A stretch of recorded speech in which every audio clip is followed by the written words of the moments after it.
It's perfect. Lost weight. All right, who's let the number on this bad boy ruin their entire day? I know, me too. So nobody likes to be told that they're outdated, but I'm here to tell you that if this is your system that you're using, girl, you're outdated. But we're gonna get you up to speed so that we can make sure that on your nutrition and fitness journey that you're actually measuring your real success and not just your weight.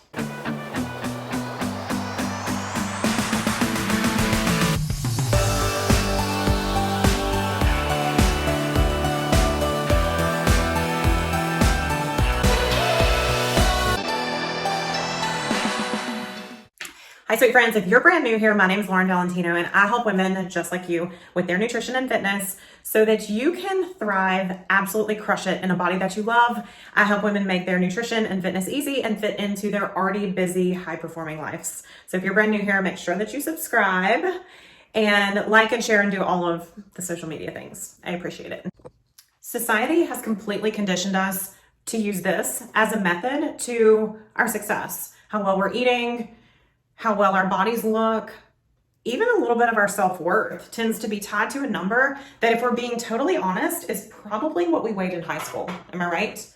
High school for like a minute is like the ultimate number that we see ourselves getting back to. And so I want to share with you today why the scale is truly the worst method to measure actual body fat success. Now, if we're all being honest, we don't care what we weigh, we care how we look. And if we're walking around in a lean, firm, tight, small, even, toned body that we feel really confident about, we won't care how much we weigh. If we're sliding on our pants with ease, buttoning our shorts with ease, we don't have things hanging out over the sides of our shorts or jeans, we're comfortable in our bodies, we feel athletic and strong, and we feel like we have endurance, and we feel like we have muscle tone, and we love our shape. We don't care how much we weigh. So truly, to measure that as our measurement of success is a little bit off, don't you think? Also, what are we measuring when we step on the scale? We're measuring our weight. And what our weight is comprised of is our hair, our skin, our lashes, our nails, our digested or undigested food. If we're doing a good job with our hydration and drinking a gallon of water a day, you're drinking 8 pounds of water a day. If you're eating 4 to 5 meals a day, as you probably should, then you're eating 4 to 8 pounds of food a day. So to think that you're going to measure your success off of a 0.1 or a 0.2 or a pound up or down in any direction is absolutely crazy. Now, over a long period of time, we do want to see the scale change towards, our goal. Yes. But normally we're measuring this off of one moment of time of one day or every day to see, is our plan working? When really what we need to do is we need to implement the plan and we need to stay off of the scale. So why the scale is the worst thing ever, I'm going to tell you 5 reasons and hopefully convince you to completely break up with this thing. Number 1, you're going to feel discouraged. Any plan that you implement, you need to run it for at least a couple weeks to see if it is moving you in the right direction before you judge whether to make changes with it. When we start messing with the scale, we go into a mindset of like, oh, this is working or it's not working way too soon. Also, the weight that we lose off of our bodies in the beginning is normally just sodium, sugar inflammation, just getting the sludge out of our bodies. But if we're watching that and we're like, oh, we lost 3 to 4 pounds in the first week, we can find ourselves getting discouraged in our second week when we're actually starting to dig into real weight loss. And you're like, oh, I've only lost a 0.2 this week. Something might be wrong. No, something's very right.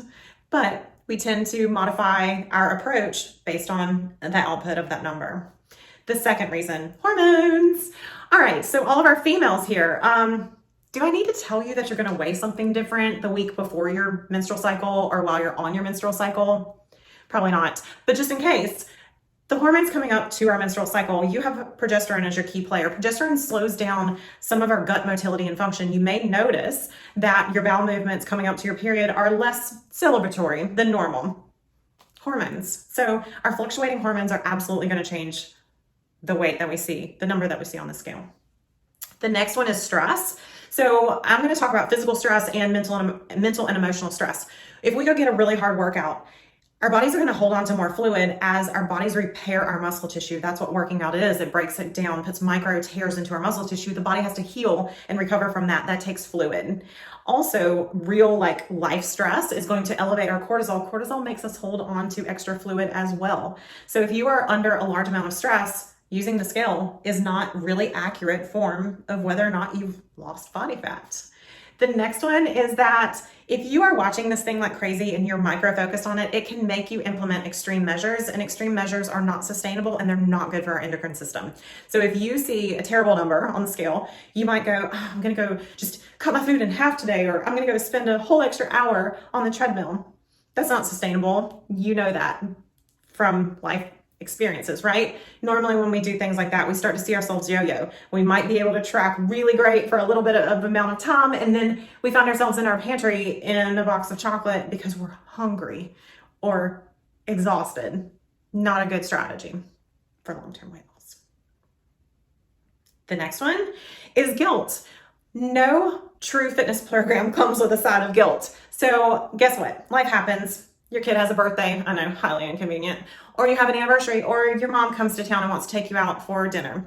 You eat something a little off schedule, and just because we really want to just twist the knife, we weigh ourselves the next day, and that normally cues all of the downward spiral of guilt, which ends up eating way less than you should that day. Instead of just getting right back on your plan, you seem to need to punish yourself. No, just me? Yeah. Okay. So that keeps the guilt shelved and totally out of your fitness program. Now, 4 things that you can implement so that you are up to date on proper measurement of true body fat loss. The very first one is going to be pictures. Pictures never lie. They just don't. Progress pictures are amazing. Now, if you are going to use that as your strategy, you are going to get a solid color swimsuit. You're going to wear that swimsuit for every single progress picture that you take. You're going to pick a day of the week. You're going to stick with that day. Let it be Saturdays. Let it be Sundays. Whatever day you're not rushing in the morning, you're going to do it at the same time. You're going to use the same lighting, be it artificial or natural lighting. You're going to stand in the same space up against the same plain wall so that the only variable of change that you see is your physique. Make sense? Yes. So pictures are awesome. Do them every single week. Make a folder separate in your phone, label it My Progress, and put those pictures in there. Now, you might not see a huge change in 1 week, okay? Just let's start there. You might not see a huge change, but you will definitely see change bi-weekly and definitely monthly. If you're not, then you need to probably tweak your plan, okay? Pictures are awesome. Number 1 tool to use for success. The second one that is awesome for success is measuring your body. So you know how we talked about body fat taking up more space than muscle mass? Take a cloth tape measure to your body and see. Measure your arms, measure your quads, measure your hips, your waist, your bust, measure and document. You will absolutely see a change in a positive direction that shows body fat loss. All right. The next one is an in-body scan. In-body scan technology is incredible. It's pretty easy to find. You can Google it. I'm sure it's going to be in your hometown somewhere. You can either walk into a gym and get this done. Normally, if you're just walking into a place, it'll cost you like $10 to $25.